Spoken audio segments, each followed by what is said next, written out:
আসসালামু আলাইকুম এভরিওয়ান। পিছুটান গল্পের 9 নম্বর পার্ট। তো চলো বেশি কথা না কইয়া গল্প শুরু করা যাক। আমি কাজ করতে করতে নিজে নিজে বলছি, আজকে তিনি এতটা ভালো হয়ে গেলেন কিভাবে? হয়তো রাধিকা আমার বিষয়ে সবকিছু বলছে, এই জন্য ভালো হয়ে গেলেন। কিন্তু এই ভালো কয়দিন থাকবে কে জানে। ম্যাডামের কাজ শেষ করতে করতে রাত 2টা বেজে গেল। এখন আর রুমে গিয়ে ঘুমাতে পারবো না, এখানেই শুয়ে ঘুমিয়ে পড়ি। চেয়ারে শুতেই ঘুমিয়ে গেলাম। যখন ঘুম ভাঙলো তখন দেখি আমি সুইমিং পুলের ভিতরে পড়ে আছি। সামনে তাকিয়ে দেখি রাধিকা খিলখিল করে হাসছে। আমি পানির উপর থেকেই বললাম, এটা একটা কাজ করলি তুই, দিলি তো সকাল সকাল ঘুমটা ভেঙে। তুই আমার সাথে কথা বলবি না, আমার সামনে থেকে যা বলছি। রাধিকা বলল, ওমা তাই নাকি? তুই জানিস আমার কারণে যে তুই বেঁচে গেছস? আমি বললাম, তোর কারণে আমি বেঁচে গেছি মানে? কি কথা বলিস তুই? রাধিকা বলল, আমি কি কথা বলি না, তোর জন্য আমি ম্যাডামের কত কথা শুনেছি জানিস। তবে সেই দিন যখন তোর বিষয়ে আমি সবকিছু বললাম ম্যাডামকে, তখন উনি কিছু বললেন না, শুধু একটা কথাই বললেন, আর কখনো তোর সাথে বাজে ব্যবহার করবেন না। অফিসে একজন স্টাফের সাথে যেই ব্যবহার করা লাগে, তোর সাথেও ঠিক তেমন ব্যবহার করবেন। আমি উপরে উঠে বললাম, আমার জন্য তোরে এত কিছু করতে বলছি, এখন যা গিয়ে রেডি হ, কিছুক্ষণ পর হয়তো আমাদের বের হতে হবে। রাধিকা বললাম, তার আগে আমাকে এটা বল, তুই এখানে ঘুমিয়েছিলি কেন? রাতে তো দেখছিলাম ম্যাডাম এখানে বসেছিল, কিন্তু তুই? আমি বললাম, দেখ এত কথা আমি বলতে পারবো না, উনি আমাকে বলছিল ওনার কাজগুলো করে দেওয়ার জন্য। তুই তো জানিস আমি যদি ওনার কাজ না করি। রাধিকা বলল, দেখ আমার সাথে কিন্তু তুই মিথ্যা কথা বলবি না, আমি সবকিছু জানি। ম্যাডাম কিন্তু এখন থেকে তোর সাথে বাজে ব্যবহার করবে না। আমি বললাম, তুই এইসব কথা নিয়ে বসে থাক, যা। এই কথা বলে রুমে চলে গেলাম। রুমে গিয়ে রেডি হতে লাগলাম। আবির আমাকে দেখে বলল, কিরে সারা রাত তুই কোথায় ছিলি? আমি বললাম, বইয়ের কাছে ছিলাম হালাম। আবির বলল, কি, রিয়া ম্যাডামের কাছে? আমি বললাম, দেখ আবির, একদম বাজে কথা বলবি না, এমনি তোদের উপর আমার অনেক রাগ আছে, যদি বেশি কথা বলিস তাহলে কিন্তু মার খাবি। আবির আর কিছু বলে নাই, আমার মতো চুপচাপ রেডি হতে লাগলো। রুম থেকে রেডি হয়ে সবাই বের হলাম। স্পিড বোর্ডের কাছে গিয়ে উঠে বসে গেলাম। 3টা স্পিড বোর্ড নেওয়া হয়েছে, একটাতে আমি, রিমি ম্যাডাম, রাধিকা, আবির, অন্যগুলোতে অফিসের অন্যান্য স্টাফরা বসেছে। স্পিড বোর্ড চলতে লাগলো পানির উপর দিয়ে। আবির আমার হাত ধরে বলল, রিফাত আমার একটা প্রশ্ন আছে। আমি বললাম, বল কি প্রশ্ন? আবির বলল, এখানে কি মাছ পাওয়া যায় বলতে পারিস? আমি মজা করে বললাম, এখানে কুমির মাছ আর জোক মাছ পাওয়া যায়, তবে জোক মাছগুলো আছে না, ওগুলো খেতে অনেক স্বাদ। আবির বলল, জোক নামটা শোনা শোনা লাগছে। রাধিকা পাশ থেকে বলল, এই তুমি কি গাধা নাকি? জোক কি চিনো না? কালো যে চিকচিক করে, যেগুলো মানুষের রক্ত খায়, ওগুলো জোক। আর কুমির চিনো না, যেগুলো মাংস খায়, তোমাকে ফেলে দিলে তোমাকেও খেয়ে ফেলবে। আবির চোখ লাল করে আমাকে বলল, তুই আমাকে মিথ্যা কথা বললি কেন? আমি হাসতে হাসতে বললাম, দেখলাম তুই এসব জিনিস চিনিস কিনা, তোরে একটা জোকমাত কি ধরে এনে দিতে হবে? আবির বলল, দেখ রিফাত, একদম মজা করবি না, আমার কিন্তু ভালো লাগছে না। আমি বললাম, আহা রে অসহায় বেডাম। আবির বলল, আচ্ছা রিফাত, তুই কি সাঁতার পারিস? আমি বললাম, আরে না বেডা, আমি তো সাঁতার জানি না। আবির হয়তো এটা জানে না, আমি গ্রামের ছেলে, আর আমি সাঁতার পারবো না? আমরা সবাই বসে আছি, কিন্তু রিমি ম্যাডাম স্পিড বোর্ডের এক কোনায় দাঁড়িয়ে আছে। বোর্ড যেভাবে স্পিডে চলছে, যদি উনি পড়ে যান, এজন্য আমি উঠে ওনার কাছে গিয়ে বললাম, ম্যাডাম গিয়ে বসে পড়েন, পরে কিন্তু নিচে পড়ে যাবেন। আমার কথা শুনে রিমি ম্যাডাম কিছু বলল না, চুপচাপ দাঁড়িয়ে আছে। আমি আবার এই কথাই বললাম, তখন রিমি ম্যাডাম বলল, তুই গিয়ে বস, আমার দাঁড়িয়ে থাকতেই ভালো লাগছে। এই কথা বলতে না বলতেই স্পিড বোর্ড জায়গায় বন্ধ করে দিল। আমি উল্টা বাজি দিয়ে পানির নিচে পড়লাম। রিমি ম্যাডাম নিজের জায়গায় শক্ত করে ধরে দাঁড়িয়েছিল, এজন্য পড়ে নাই।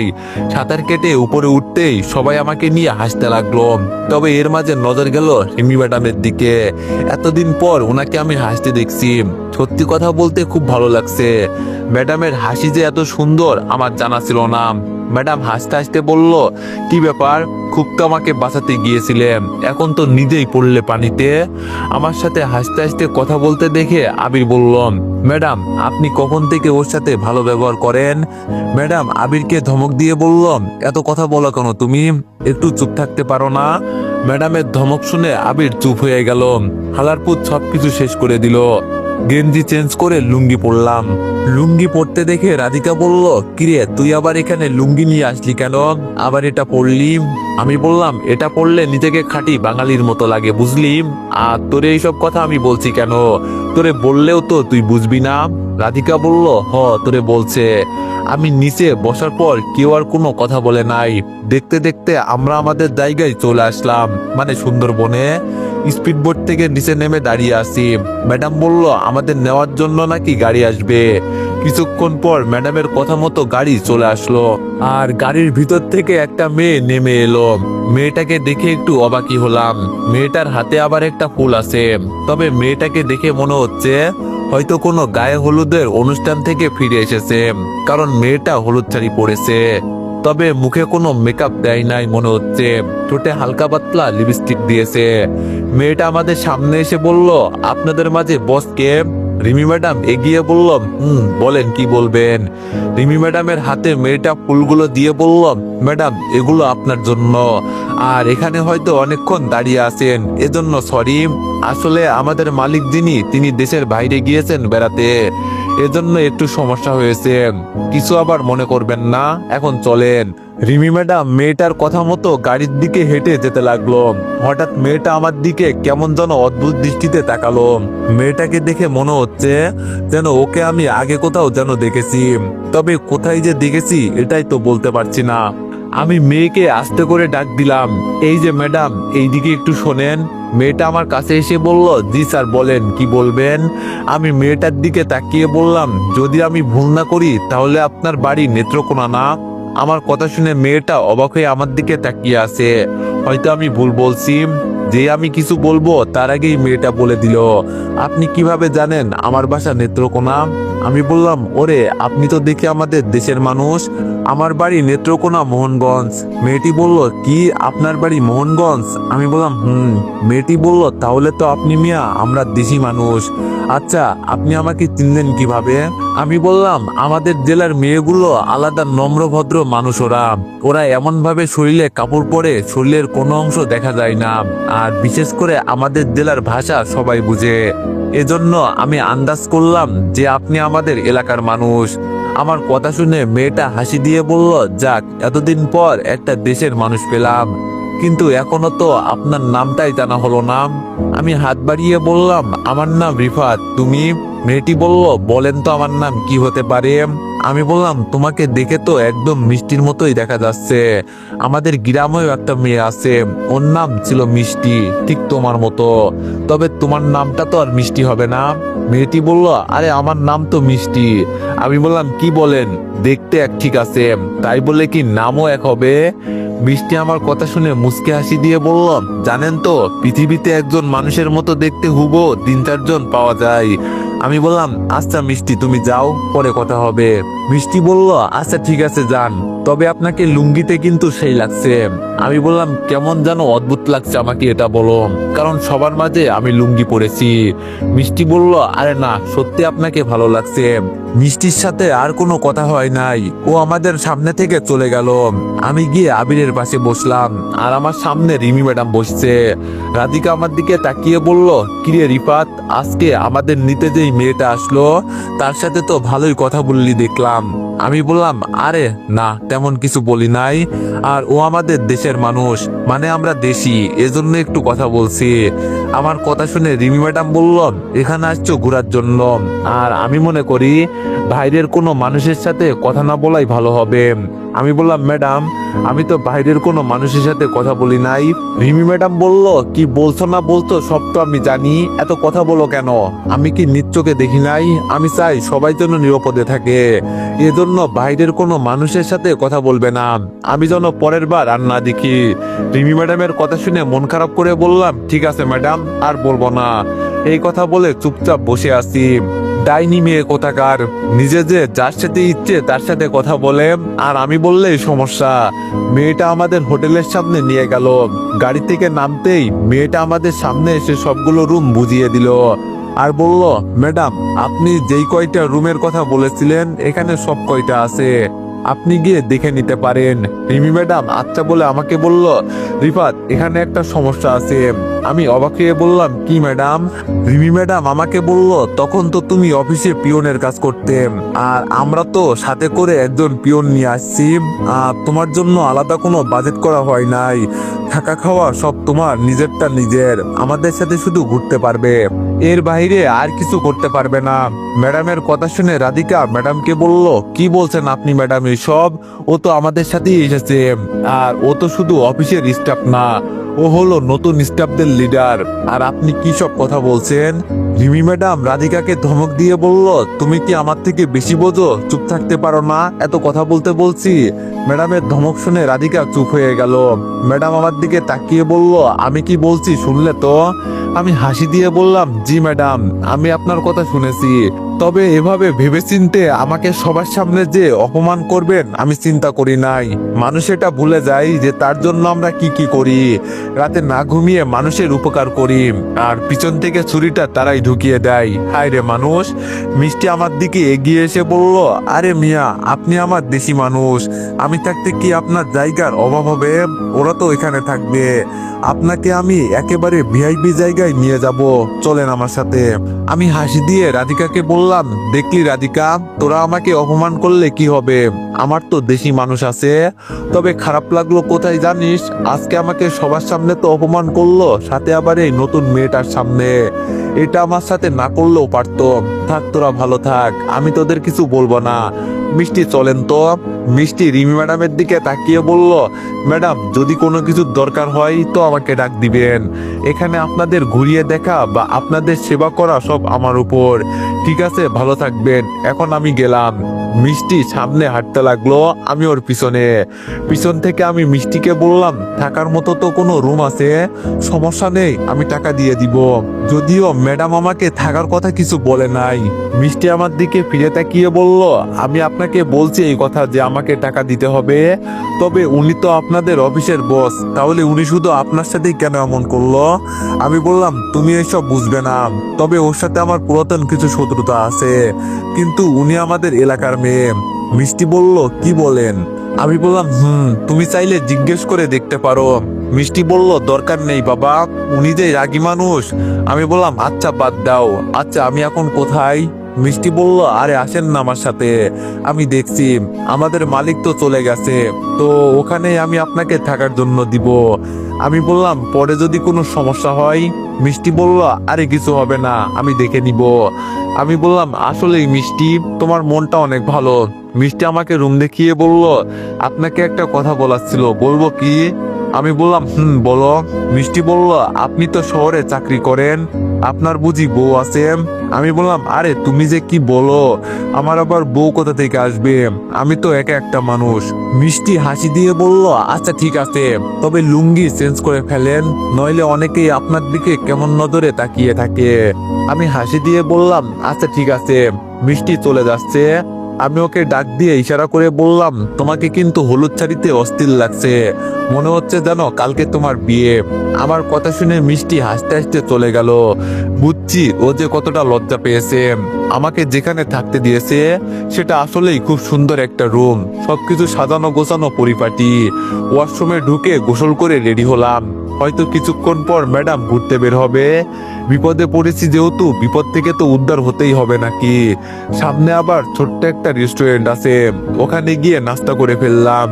আমাদের অফিসের স্টাফরা যেখানে থাকে সেখানে গেলাম, গিয়ে দেখি সবাই রেডি হয়ে দাঁড়িয়ে আছে। হয়তো এখন ওরা ঘুরতে বের হবে। আমাকে যেখানে থাকতে দেওয়া হয়েছে সেটা এখান থেকে 3-4টা রুমের ব্যবধান। হঠাৎ করে ম্যাডাম আমাকে ডাক দিয়ে বলল, রিফাত এইদিকে আসো তো একটু। আমি ম্যাডামের সামনে গিয়ে বললাম, জি ম্যাডাম বলেন। রিমি ম্যাডাম আস্তে করে বলল, তোমাকে কতবার বলছি আমি, বাইরের কোনো মানুষের সাথে কথা বলবে না। আমি বললাম, ম্যাডাম আমি বাইরের কোনো মানুষের সাথে কথা বলি নাই, আর বাইরের কোনো মানুষের সাথে কথা বললে যদি আমার উপকার হয় তাহলে আমি তার সাথে কথা বলতে রাজি আছি। রিমি ম্যাডাম বলল, আমার মুখের উপর কথা বলো কেন?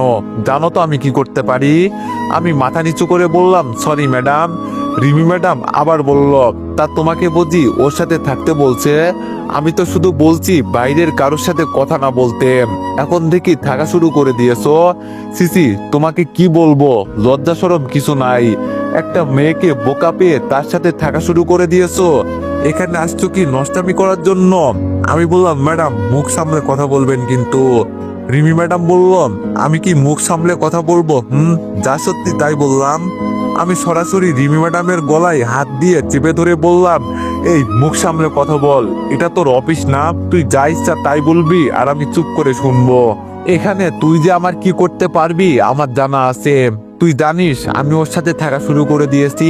আরে ও কি তোর মতো নষ্ট মেয়ে রে? ও তো আমাকে ওর মালিকের রুমে থাকার জন্য দিয়েছে। তুই এত বড় কথা আমাকে কিভাবে বললি? হ্যাঁ, তোরে তো আজকে আমি, সবাই মিলে আমাকে ম্যাডামের থেকে দূরে নিয়ে আসলো। ম্যাডাম আমার কাছ থেকে ছাড়া পেয়ে বলল তোরে আমি এখানেই পুলিশে দিব। আমিও চিৎকার দিয়ে বললাম তোর কোন পুলিশ দাদাকে বলবি বল আসতে, আর তুই যদি আমাকে পুলিশের হাতে তুলে দিতে পারিস তো দে। রিমি ম্যাডাম বলল তোরে তো আমি, রাধিকা আমাকে ধরে দূরে নিয়ে আসলো। আমাকে দূরে নিয়ে এসে রাধিকা বলল তোর জন্য আমি কত কিছু করেছি জানিস, অফিসে তো অপমান সহ্য করতি, এখানে আমরা ঘুরতে এসেছি।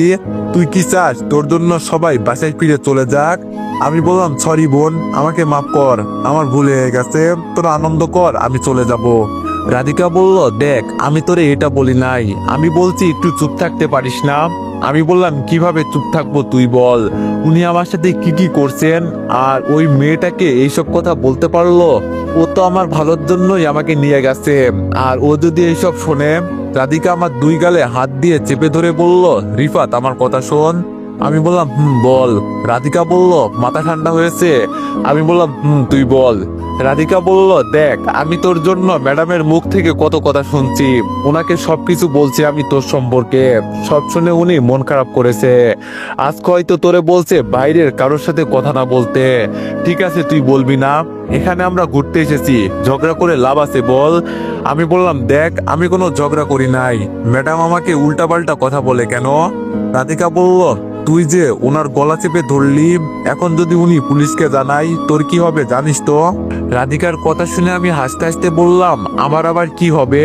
আর তোর কি মনে হয় পুলিশ আমাকে ধরে নিয়ে যাবে? এখনো 6 মাস হয় নাই, এখনো উনি আমার বিয়ে করা বউ আছে, হয়তো এক্স বউ, কিন্তু বউ তো। ওকে যদি আমি গাছের সাথে বেঁধেও পিটাই তাও কেউ কিছু বলতে পারবে না। রাধিকা বলল আচ্ছা ভাই বুঝলাম, তবে শোন আমি কি বলি। আমি বললাম বল। রাধিকা বলল এখানে সবাই ঘুরতে এসেছে, এখন তুই কি চাস তোর জন্য সবাই ফিরে যাক? আমি বললাম তুই আমার ফ্রেন্ড হয়ে আমাকে মিন করে এই কথাটা বললি, খুব কষ্ট লাগলো। রাধিকা বলল এতদিন তো তুই কোনো কথা বলিস নাই, তোর জন্য আমি ম্যাডামের কত বোকা শুনেছি। আমি চাই যে উনি তোর সাথে ভালো ব্যবহার করুক। আজকে তোরে যদি আমার সামনে বোকা দেয় তাহলে আমার বুঝি ভালো লাগবে? আমার কি খারাপ লাগে না? তুই বল, আজকে আমার জন্য তুই সবকিছু সহ্য করবি। এখানে আমরা ঘুরতে এসেছি, প্লিজ তোরা কোনো ঝামেলা করিস না। আমি মাথা নিচু করে বললাম সবাই ভালো থাকুক দিন শেষে। ঠিক আছে যা, তুই তো এটাই চাস, যা, আমি কোনো কথা পর্যন্ত বলবো না। তুই বলবি আমি তোর কথা রাখবো না এমন তো হতে পারে না। তবে একটা কথা জানিস রাধিকা, সবাই নিজেকে নিজে নিয়ে ব্যস্ত, তবে কষ্ট লাগে এই জায়গায়, কাছের মানুষগুলোর জন্য এত কিছু করি আর ওরা আমার সাথে। রাধিকা আমার হাত চেপে ধরে বলল মন খারাপ করিস না, আমি আছি না তোর সাথে, আর ম্যাডাম তোর সাথে বাজে কিছু করবে না দেখিস, তবে তুই কিন্তু উল্টাপাল্টা কিছু করিস না। আমি বললাম আচ্ছা ঠিক আছে। রাধিকা আমার হাত ধরে বলল তাহলে চল গিয়ে দেখি ম্যাডাম কি করছে। রাধিকা আমার হাত ধরে রিমি ম্যাডামের সামনে নিয়ে গেল, তবে ভাবি এতক্ষণে হয়তো রিমি ম্যাডামকে সবকিছু বুঝিয়েছে। রাধিকা আমার হাত ছেড়ে দিয়ে বলল রিফাত ম্যাডামকে সরি বল। আমি মাথা নিচু করে বললাম সরি ম্যাডাম, আমার ভুল হয়ে গেছে, আমাকে মাফ করে দিবেন। রিমি ম্যাডাম শুধু রাগে ফুঁসছে, কিছু বলছে না। রাধিকা এবার বলল ম্যাডাম আপনার সম্মান নিয়ে কিছু বললে আপনার যেমন মনের ভিতরে আঘাত লাগে ওরও ঠিক তেমন লাগে, আর ও তো খারাপ কিছু করে নাই ম্যাডাম, আপনি ওকে এখানে থাকতে দিবেন না। ওর তো থাকার মতো ব্যবস্থা নিজেকেই করতে হবে নাকি? এমন না যে ওর টাকা পয়সা নাই, এটা বুঝলেন না ম্যাডাম? ওর জন্য আমরা এখানে ঘুরতে এসেছি। ও যদি ইচ্ছা করতো তো মিটিং রুমে উল্টাপাল্টা কথা বলে প্রজেক্টটা হাতছাড়া করতে পারতো, কিন্তু ও তা করে নাই। আর আজকে ওর সাথে এমন করা হচ্ছে ম্যাডাম, যেখানে আপনার পরে ওর জায়গা আছে। এরপরও তো আমরা কিছু বলছি না, আর কে কি বলবে ম্যাডাম? সবাই তো চাকরি নিয়ে ভয়ে আছে। তবে ম্যাডাম, আমি এখানে ভুল কিছু বলি নাই, যেগুলো সত্যি কথা তাই বলছি, কিছু মনে করবেন না আবার। রিমি ম্যাডাম একেবারে রেগে চোখ লাল করে রাধিকার দিকে তাকালো। আমার কারণে রাধিকা বকা শুনবে কেন? আর আমি চাই না আমার কারণে কারো চাকরি চলে যাক। আমি ম্যাডামকে আবার বললাম, ম্যাডাম ভুল করে ফেলেছি, মাফ করে দেন। আর এমন হবে না, প্লিজ ম্যাডাম, এইসব বাদ দেন। সবাই এখানে ঘুরতে আসছে, আমার জন্য কেন কোনো ঝামেলা হবে? তবে আশা করি ম্যাডাম এখন আর কিছু হবে না। আমাদের কথার মাঝে মিষ্টি এসে বলল, ম্যাডাম আপনাদের জন্য গাড়ি রেডি করা আছে, এখন আমাদের বের হতে হবে। আর ম্যাডাম একটা কথা, সুন্দরবনের প্রাণী দেখার সময় কেউ কিন্তু গাড়ির ভিতর থেকে নামবেন না। আর যদি নিচে নেমে বলেন আমি একটা ছবি তুলবো, তাহলে কিন্তু বিপদে পড়বেন। আরেকটা কথা, ভুলেও সীমানার বাইরে যাবেন না। যদি কেউ ভিতরে চলে যায় তার কিন্তু মৃত্যু শিওর। এজন্য আমি আগে থেকেই কিন্তু সাবধান করে দিচ্ছি। রিমি ম্যাডাম মিষ্টির কথা শুনে বলল, ঠিক আছে, সবাই তোমার কথা শুনছে। এই ছেলে, এই ব্যাগটা হাতে নাও। আমি ম্যাডামের কাছ থেকে ব্যাগটা হাতে নিলাম। থাক, কয়েকটা দিন তো একটু সহ্য করে নিব, ঝগড়া করে লাভ আছে কোনো? সবাই এখানে ঘুরতে এসেছে, ঝামেলা করার জন্য না। গাড়ির ভিতরে গিয়ে সবার সাথে বসে গেলাম। মিষ্টি এর মাঝে আমার দিকে তাকিয়ে বলল, রিফাত শোনো, গাড়ির ভিতরে তো সবাই একসাথে বসে আছি। মিষ্টি ডাক দিতে সবাই মিষ্টির দিকে তাকালো। মনে মনে বললাম, এখন ডাক না দিলেও পারতো, এমনি এখন ম্যাডাম রেগে আছে। আমি মিষ্টির দিকে তাকিয়ে বললাম, বলো। মিষ্টি আমার হাতে একটা চকলেট দিয়ে বলল, এটা তোমার জন্য। তুমি তো আমাদের দেশি মানুষ, আর সমস্যা হলে বলবে, ঠিক আছে? এই কথা বলে মিষ্টি সামনে চলে গেল। রাধিকা আমার দিকে রাগী দৃষ্টিতে তাকিয়ে আছে। আমি চকলেট রাধিকার হাতে দিয়ে বললাম, এটা তুই খা, কেমন? আমার এখন খেতে মন চাইছে না। রাধিকা চকলেট ফেলে দিয়ে বলল, কুত্তা, চুপ করে বসে থাকতে পারিস না? এত কথা বলিস কেন? আমি আর কিছু বললাম না, চুপচাপ বসে আছি। তবে মিষ্টি হঠাৎ করে আপনি থেকে আমাকে তুমি করে বলল কেন? হয়তো ভুলে বলে ফেলছে। রিমি ম্যাডাম আমাকে বলল, আমার ব্যাগ থেকে আমার ফোনটা দাও তো। আমি ব্যাগ থেকে ফোনটা ম্যাডামের হাতে দিলাম। রিমি ম্যাডাম আশেপাশে ছবি তুলতে বিজি হয়ে গেছেন, আর আমরা সবাই সুন্দরবনের প্রাণীগুলো আর পরিবেশ দেখছি। হঠাৎ করে রিমি ম্যাডাম ড্রাইভারকে বলল গাড়ি থামাতে। ড্রাইভার মনে করছে হয়তো পরিবেশ পছন্দ হয়েছে, এই জন্য উনি এখান থেকে ভালো করে বাইরের পরিবেশ দেখবে। এজন্য ড্রাইভার ম্যাডামের কথা মতো গাড়ি থামিয়ে দিল। তবে আশ্চর্যের বিষয়, এটা যে গাড়ি থামানোর পর ম্যাডাম দাঁড়িয়ে বলল, এখানে বসে বাইরের পরিবেশ দেখে মজা পাচ্ছি না, নিচে নেমে কয়েকটা পিক তুলতে হবে।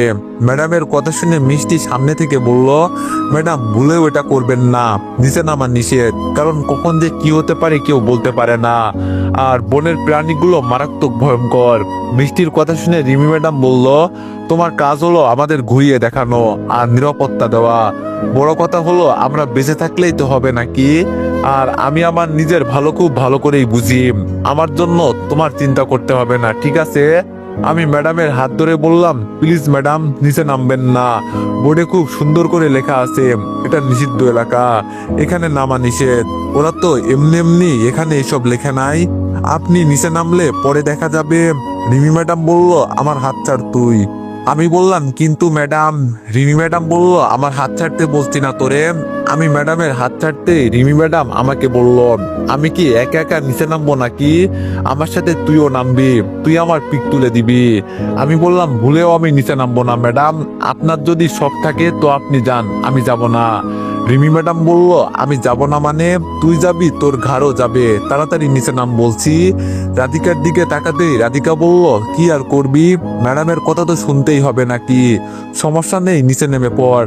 আর এখানে মনে হচ্ছে তেমন কোনো সমস্যা হবে না, আমরা তো আর ভিতরে ঢুকছি না। মনে মনে বললাম, আজকে শিওর আমি মরবো। উনি তো আর একা মরবেন না, নিজে তো মরবেন, সাথে আমাকেও নিয়ে। কি আর করব, গাড়ি থেকে লাফ দিয়ে নিচে নেমে গেলাম। আমার সাথে ম্যাডামও নিচে নেমে আমার কাছে ফোনটা দিয়ে বলল, নে আমার কয়েকটা ছবি তুলে দে। কি আর করব, ম্যাডামের কথা তো শুনতেই হবে। আমি ওনার কথা মতো কয়েকটা পিক তুলে দিলাম। এর মাঝে রিমি ম্যাডাম আমার কাছে এসে ফোনটা নিয়ে সীমানার ভিতরে ঢুকে যাচ্ছে কাটা তার পেরিয়ে। মিষ্টি গাড়ি থেকে চিৎকার দিয়ে বলল, ম্যাডাম আপনি এটা কি করছেন? ভিতরের পরিবেশ যে কতটা ভয়ঙ্কর এটা তো আপনি জানেন না। প্লিজ ম্যাডাম ঢুকবেন না। কিন্তু রিমি ম্যাডাম আমাদের কারো কোনো কথা শোনে নাই। জঙ্গলের ভিতরে ঢুকে হাসি দিয়ে বলল, আজ পর্যন্ত কেউ সুন্দরবনের ভিতরে ঢুকতে পারে নাই, কিন্তু আমি ঢুকেছি। আমি প্রমাণ করে দিব যে সুন্দরবনে ঢুকার প্রথম মেয়ে আমি। এইদিকে মিষ্টি এখানকার নিরাপত্তা কর্মীদের কল করে বলল এখানে তাড়াতাড়ি আসতে। আর আমি বোকার মতো নিচে দাঁড়িয়ে আছি। রিমি ম্যাডামের যে এত সাহস, আজকে আমি ওনাকে না দেখলে বিশ্বাস করতেই পারতাম না। তবে রিমি ম্যাডাম ভিতরে গিয়ে ফেসবুকে লাইভ চালু করে যেই বললেন, গাইস সবাই দেখো, আজকে আমি সুন্দরবনের ভিতরে ঢুকে গেছি, যেখানে আজ পর্যন্ত কেউ ঢুকতে পারে নাই। এই কথাটা বলতেই একটা বাঘ হুঙ্কার দিয়ে জঙ্গলের ভিতর থেকে বের হলো। আর এটা ম্যাডামের থেকে 10 হাত দূরে দাঁড়িয়ে আছে। রিমি ম্যাডাম বাঘ দেখে তো ভয়ে কাঁপাকাঁপি করা আরম্ভ করলো। এইদিকে বাঘটা ধীরে ধীরে ম্যাডামের দিকে আসতে লাগলো। রিমি ম্যাডাম কান্না করে বলল, মিষ্টি প্লিজ আমাকে বাঁচাও, আমি ভুল করে ফেলেছি। আমি যতদিন বেঁচে থাকবো ততদিন আর এখান থেকে গাড়িতে নামবো না। তুমি প্লিজ আমাকে বাঁচাও, আমি বাঁচতে চাই, আমার ভুল হয়ে গেছে, তোমার কথা শোনা আমার উচিত ছিল। ম্যাডামের কথা শুনে আমার একটু মায়া লাগলো। কেউ কি চাইবে নিজের চোখের সামনে নিজের বউয়ের মৃত্যু হয়ে যাক? দরকার পড়লে আমি মরে যাব, কিন্তু যে এক সময় আমার বউ ছিল তাকে কেন আমি মরতে দিব? আমি আর দাঁড়িয়ে না থেকে লাফ দিয়ে সীমানা পেরিয়ে সুন্দরবনের জঙ্গলের ভিতরে ঢুকে গেলাম। ভিতরে নেমে এক দৌড়ে ম্যাডামের কাছে গিয়েই ম্যাডামকে কোলে নিয়ে নিলাম। রিমি ম্যাডাম শুধু অবাক হয়ে আমার দিকে তাকিয়ে আছে। তিনি বিশ্বাসই করতে পারে নাই যে তাকে বাঁচানোর জন্য আমি এগিয়ে আসব। রিমি ম্যাডামকে কোলে নিয়ে ধীরে ধীরে এগিয়ে যেতে লাগলাম। অন্যদিকে বাঘটা আমার দিকে এগিয়ে আসতে লাগলো। মিষ্টি জোরে চিৎকার দিয়ে বলল, রিফাত তুমি একটু ধীরে ধীরে হাঁটো, সাবধান, দৌড় দিবা না। রিমি ম্যাডাম ভয়ে চোখ বন্ধ করে দিল। আমি কাঁটাতারের কাছে গিয়ে রিমি ম্যাডামকে বললাম, আপনি তাড়াতাড়ি উপরে উঠে যান, এখন আমার থেকে বাঘটা 3 হাত দূরে দাঁড়িয়ে আছে। আর এমন একটা হুঙ্কার দিল, ভয়ে তো আমার অবস্থা শেষ। রিমি ম্যাডামকে সবাই টেনে উপরে তুলছে। রিমি ম্যাডাম উপরে উঠেই আমার দিকে হাত বাড়িয়ে দিয়ে বলল, তাড়াতাড়ি উপরে উঠে আসো। এই কথা বলে যে রিমি ম্যাডাম আমার হাত ধরবে, কিন্তু তিনি তখন একটা হাসি দিয়ে বলল, এতদিন পর আমার আইডিয়া কাজে লাগলো। এই বলে রিমি ম্যাডাম আমার বুকের উপরে জোরে একটা লাথি দিয়ে বলল, টাটা, বাই বাই, ভালো থেকো বাঘের পেটে, কেমন? আর হয়তো কখনো দেখা হবে না। আমাকে লাথি দিতে দেখে রাধিকা জোরে চিৎকার দিয়ে বলল, ম্যাডাম আপনি এটা কি করলেন? যে আপনাকে ভিতর থেকে বাঁচিয়ে এখানে নিয়ে আসছে তাকেই আপনি মারতে দিলেন। তো এভরিওয়ান, সবাই নেক্সট পার্টের জন্য একটু বেশি বেশি লাইক আর কমেন্ট করে দিও। ধন্যবাদ।